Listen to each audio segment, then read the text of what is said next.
So our first DLC offering is called First Strike. It releases February 1st. It has 5 new levels in it, 4 brand new multiplayer maps, as well as a zombie level called Ascension.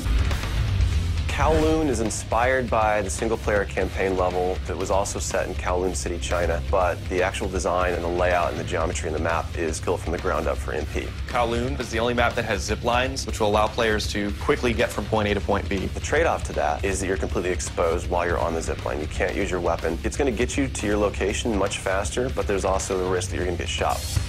Discovery is an Antarctic research station that was a German outpost left over from World War II. The two sides of the map are divided by a deep chasm. You're always kind of fighting for control over that crossover from one side of the map to the other. My tips for Discovery is really just learning the layout of the map, understanding how that chasm can impact the flow of the gameplay, and always being conscious of the exposure that you have to long-range weapons. You might be on a snow bridge and somebody throws a grenade, which collapses the floor around you.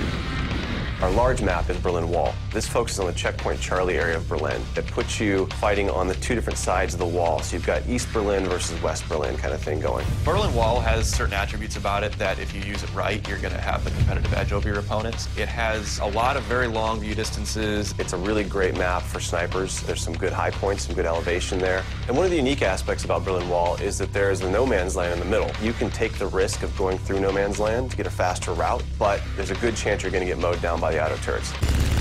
The stadium's one of my favorite maps. I am a run and gunner, so I tend to like that map. It's going to provide those close quarter players tight adrenaline, action-packed experience. So never underestimate the value of tactical insertion, and always be checking your corners and realize that these engagement distances are going to be really small, so use that to your advantage. I think it's going to cater to a lot of the players who just like the frenetic style of gameplay that Call of Duty has to offer.